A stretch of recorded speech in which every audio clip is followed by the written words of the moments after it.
Assalamualaikum warahmatullahi wabarakatuh.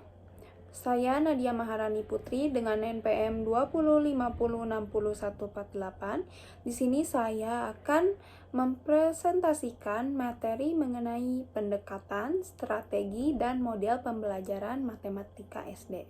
Baik, materi pertama yaitu pendekatan pembelajaran matematika. Pendekatan pembelajaran matematika merupakan cara yang ditempuh guru dalam pelaksanaan pembelajaran agar konsep yang disajikan dapat diadaptasi oleh peserta didik.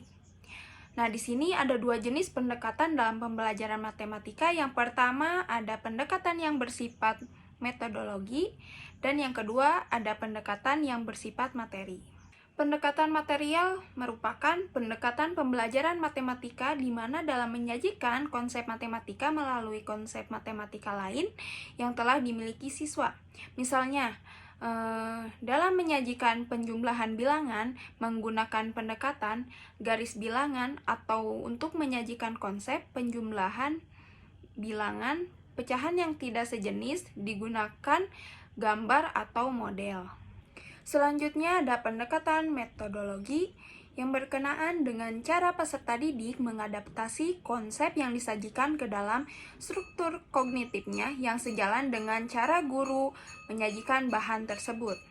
Pendekatan metodologi dalam pembelajaran matematika sebagai berikut. Yang pertama ada induktif dan deduktif.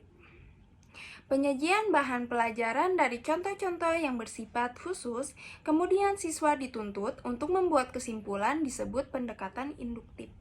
Sebaliknya, dari suatu aturan, definisi atau teorema yang bersifat umum dilanjutkan dengan contoh disebut pendekatan deduktif.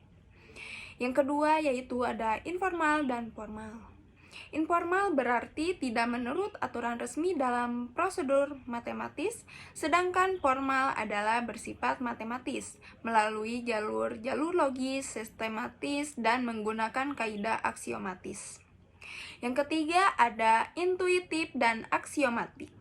Intuitif merupakan cara berpikir dengan melalui intuisi atau naluri.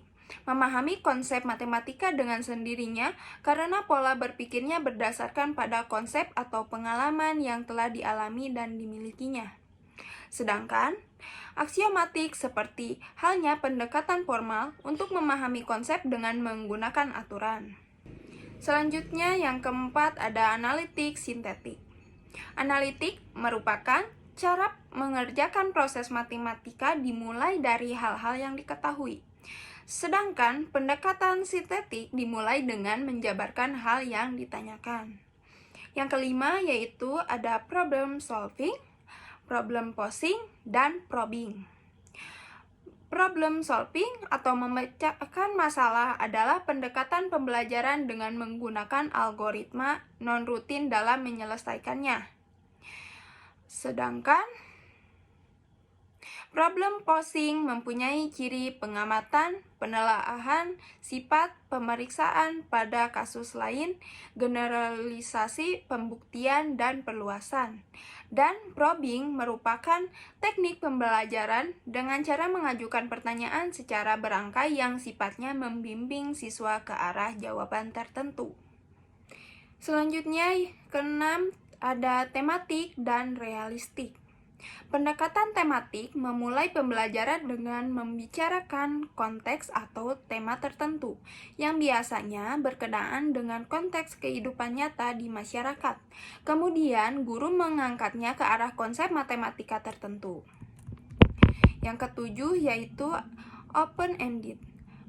Pendekatan open-ended merupakan pendekatan pembelajaran yang memformulasikan permasalahan matematika sehingga membuka kemungkinan variasi jawaban, baik dari aspek proses maupun produk. Kedelapan yaitu konstruktivisme. Pembelajaran konstruktivisme menugaskan siswa untuk membaca, mengamati, bereksperimen, atau bertanya jawab, kemudian dari hasil belajarnya siswa mengkonstruksi pengetahuannya dalam struktur kognitif. 9 yaitu ada spiral. Pembelajaran yang memperhatikan keterkaitan konsep yang satu dengan yang lainnya, mulai dari lingkup sempit mengarah ke lingkup yang semakin luas, dari hal yang mudah ke hal yang sukar, dan dari hal yang sederhana menuju ke hal yang kompleks. 10. Yaitu cara belajar siswa aktif. Nah, pendekatan pembelajaran yang memandang siswa sebagai subjek dan bukan objek, sehingga siswa harus aktif. Aktivitas yang dimaksud menyangkut aspek kognitif, afektif, maupun psikomotor. Tugas guru di sini yaitu fasilitator yang bisa mengoptimalkan kinerja ketiga aspek tadi dalam pembelajaran. Nah, yang terakhir yaitu keterampilan proses. Di sini matematika adalah suatu proses dan produk. Proses matematika lebih penting daripada produk dengan karakteristik logis dan sistematik. Nah, komponen-komponen keterampilan proses adalah mengamati, interpretasi, mengkaji, menghitung, mengukir, mengklarifikasi, membuat hipotesis, meramalkan, menerapkan, menggeneralisasi, dan mengkomunikasikan. Materi selanjutnya yaitu ada metode pembelajaran matematika. Nah, di sini metode mengajar adalah cara guru mengajar yang dapat digunakan untuk mengerjakan setiap bahan pelajaran. Metode mengajar masih bersifat umum, misalnya metode ceramah, tanya jawab, metode penemuan, dan lain-lain. Nah, di sini ada beberapa metode atau teknik pembelajaran matematika. Yang pertama yaitu ada metode ceramah. Metode ceramah merupakan penyajian materi pembelajaran dengan melalui ungkapan lisan dari guru ke peserta didik. Sedangkan ekspositori atau ceramah bervariasi adalah metode ceramah disertai dengan ilustrasi tulisan atau gambar yang menyajikan kata-kata kunci atau skema konsep dari materi yang telah disajikan. Yang kedua yaitu ada metode tanya jawab. Tanya jawab merupakan cara melakukan pembelajaran dengan melalui tanya jawab terarah. Guru mengiringi peserta didik pada suatu konsep melalui pendekatan induktif, sehingga peserta didik sendiri yang pertama kali menyebutkan konsep tersebut. Nah, yang ketiga ada metode permainan. Nah, metode ini cocok dengan dunia anak, sehingga metode permainan akan lebih tepat digunakan dalam pembelajaran matematika di SD atau SMP. Nah, yang keempat yaitu ada demonstrasi. Demonstrasi berarti memperlihatkan sesuatu dengan menggunakan peragaan sehingga proses dan hasilnya dapat dilihat secara nyata. Dalam hal ini, guru lebih banyak berperan aktif. Selanjutnya yaitu ada laboratorium. Nah, di sini laboratorium itu bertentangan dengan demonstrasi. Nah, dalam kegiatan laboratorium, justru peserta didik yang memanipulasikan media pembelajaran atau alat peraga, peserta didik melakukan sendiri, tidak hanya menonton. Selanjutnya yaitu ada latihan. Nah, latihan dimaksudkan untuk mengembangkan, memperdalam, dan memperluas wawasan tentang konsep yang telah dipelajari. Latihan hendaknya bervariasi dalam hal kemudahan, jenis, dan bentuknya. Drill merupakan latihan dengan cara lisan, sedangkan praktik adalah latihan dengan melalui pengajaran matematis. Selanjutnya yaitu ada penemuan, discovery, inquiry. Pembelajaran dengan penemuan melalui bimbingan guru akan memperoleh kepuasan dan kesan tersendiri dalam diri peserta didik tatkala sampai pada konsep yang ditemukannya, karena konsep tidak diberitahu begitu saja. Dengan penemuan, retensi akan lebih tertanam. Pada penemuan yang konsepnya sebenarnya telah ditemukan, orang disebut inquiry, sedangkan bila konsepnya benar-benar baru disebut discovery. Selanjutnya yaitu penugasan. Tujuan memberikan tugas serupa dengan pemberian latihan. namun mempunyai aspek lebih luas karena latihan adalah sebagian dari jenis tugas.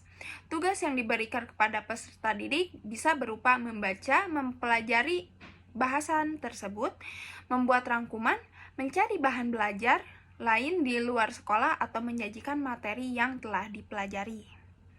Selanjutnya yaitu ada diskusi. Diskusi merupakan kegiatan peserta didik yang di dalamnya terkandung unsur mengemukakan pendapat, tanya jawab antar peserta didik, atau bahkan sanggahan. Yang ke-10, kegiatan lapangan. Kegiatan pembelajaran di luar kelas disebut kegiatan lapangan, yang materinya merupakan aplikasi konsep yang telah dipelajari di kelas. Yang terakhir yaitu ada simulasi. Simulasi merupakan kegiatan pembelajaran yang bertindak memerankan peran tertentu dalam kehidupan nyata di masyarakat. Baik, materi selanjutnya yaitu strategi pembelajaran matematika. Yang pertama yaitu komponen-komponen strategi pembelajaran. Menurut Dick and Carey, tahun 1976 mengemukakan bahwa komponen-komponen strategi pembelajaran yaitu kegiatan preinstruksional atau pendahuluan, yang kedua penyampaian informasi, yang ketiga partisipasi peserta didik, yang keempat tes, dan yang kelima yaitu kegiatan tindak lanjut. Sedangkan menurut Adwi Suparman, bahwa strategi pembelajaran meliputi komponen-komponen sebagai berikut. Yang pertama, urutan kegiatan pembelajaran. Nah, di sini kegiatan ini guru dan peserta didik dalam proses pembelajaran aktual yang terentang dari tahap pendahuluan ke penyajian atau kegiatan inti sampai ke tahap penutup. Selanjutnya, metode pembelajaran. Di sini guru-guru mengorganisir dengan menyajikan isi pembelajaran dan cara guru mengorganisir peserta didik atau kelas dengan menggunakan media pembelajaran pada setiap tahap pembelajaran. Yang terakhir yaitu media pembelajaran yaitu peralatan dan bahan pembelajaran yang digunakan guru dan peserta didik pada setiap kegiatan pembelajaran. Selanjutnya yaitu ada jenis strategi pembelajaran. Menurut Gerlach dan Ellie tahun 1980 mengungkapkan adanya dua jenis strategi pembelajaran, yaitu pendekatan ekspositori dan pendekatan inquiry. Nah, strategi ekspositori biasanya digunakan guru untuk menyajikan materi pelajaran dengan maksud menyampaikan informasi kepada para peserta didik melalui penjelasan atau melalui demonstrasi. Setelah itu, guru mengecek penerimaan, ingatan, dan pemahaman peserta didik mengenai informasi yang telah diterimanya. Sedangkan strategi inquiry merupakan strategi pembelajaran di mana peserta didik didorong dan diberi kesempatan untuk mencari dan menemukan serta merumuskan konsep sendiri. Oleh sebab itu, metode pembelajaran yang sering digunakan dalam strategi inquiry antara lain metode eksperimen, diskusi kelompok kecil, pemecahan masalah, dan tanya jawab. Materi selanjutnya yaitu ada model-model pembelajaran. Menurut Adrian Beng, Marilyn Henderson, dan Laurel, tahun 1981 mengungkapkan ada 5 model pembelajaran dalam konteks perencanaan program. Model-model pembelajaran dimaksud yaitu ada model analisis konsep. Model ini digunakan untuk membelajarkan peserta didik mengenai bagaimana proses informasi yang berkaitan dengan pelajaran. Hal ini berdasarkan asumsi bahwa peserta didik harus mempelajari semua konsep dasar yang terkandung dalam suatu pelajaran dan mereka harus diberi kesempatan praktik yang terarah mengenai klarifikasi dan diskriminasi. Selanjutnya, ada model berpikir kreatif. Model ini dirancang untuk meningkatkan kefasihan, fleksibilitas, dan orisinilitas yang digunakan peserta didik untuk mendekati benda-benda, peristiwa-peristiwa, konsep-konsep, dan perasaan-perasaan. Selanjutnya, ada model belajar melalui pengalaman. Model ini memberikan kesempatan kepada peserta didik untuk memperlakukan lingkungan mereka dengan keterampilan-keterampilan berpikir yang tidak berhubungan dengan suatu bidang studi atau mata pelajaran khusus. Model ini didasarkan pada temuan-temuan Piaget bahwa perkembangan kognitif terjadi ketika anak-anak berinteraksi dengan aspek-aspek lingkungan mereka yang membingungkan atau nampak bertentangan. Selanjutnya yaitu model kelompok inquiry. Nah, model ini mengajarkan anak-anak untuk bekerja dalam kelompok untuk menginvestigasi topik-topik yang kompleks. Model ini beranggapan bahwa kemampuan untuk mengikuti dan menyelesaikan tugas-tugas dalam lingkungan kelompok adalah penting baik dalam situasi kelas maupun yang bukan di ruangan kelas. Selanjutnya yaitu model bermain peran. Nah, model ini memberikan kesempatan kepada peserta didik untuk praktik menempatkan diri mereka di dalam peran-peran dan situasi yang akan meningkatkan kesadaran mereka terhadap nilai-nilai dan keyakinan mereka sendiri dan orang lain. Bermain peran dapat membantu mereka untuk memahami mengapa mereka dan orang lain berpikir dan bertindak sebagaimana yang mereka lakukan. Materi terakhir yaitu contoh model pembelajaran matematika. Nah, pembelajaran matematika harus dapat mengantarkan peserta didik untuk memiliki kompetensi matematika. Di sini ada profil kompetensi matematika. Yang pertama yaitu pemahaman konsep. Melalui proses learning to know, dalam pembelajaran matematika secara umum siswa diharapkan memiliki pemahaman dan penalaran terhadap produk dan proses matematika. Apa, bagaimana, dan mengapa yang memadai sebagai bekal melanjutkan studinya dan atau menerapkannya dalam kehidupan sehari-hari. Selanjutnya yaitu ada keterampilan menjalankan prosedur. Melalui proses learning to do, dalam pembelajaran matematika diharapkan memberi kesempatan kepada siswa memiliki keterampilan dan mendorong siswa mau melaksanakan proses matematika dalam bentuk proses matematika yang memadai dan mengacu peningkatan perkembangan intelektualnya. Yang ketiga yaitu kemampuan berpikir logis dan reflektif.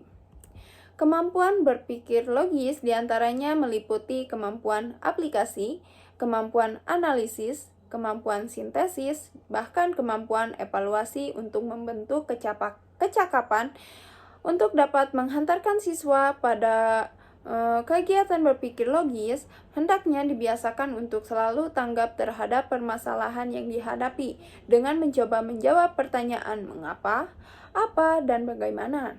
Apabila peserta didik telah mampu menjawab pertanyaan tersebut, maka akan mampu merefleksikan hasilnya dalam pemecahan masalah dalam kehidupan sehari-hari. Selanjutnya yaitu kemampuan merumuskan, menyajikan, dan menyelesaikan masalah matematika. Untuk dapat memiliki kemampuan tersebut diperlukan kemampuan matematika seperti kemampuan aplikasi, kemampuan analisis, kemampuan sintesis, bahkan kemampuan evaluasi. Selanjutnya, memiliki sikap atau merasakan bahwa matematika itu berguna, akhirnya memiliki percaya diri. Melalui proses learning to be, siswa diharapkan memahami, menghargai, atau mempunyai apresiasi terhadap nilai-nilai dan keindahan-keindahan akan produk dan proses matematika yang ditunjukkan melalui sikap yang ulet, bekerja keras, sabar, disiplin, dan percaya diri. Baik, sekian presentasi dari saya. Mohon maaf apabila ada kekurangan dari video presentasi saya. Wabillahi taufiq wal hidayah. Wassalamualaikum warahmatullahi wabarakatuh.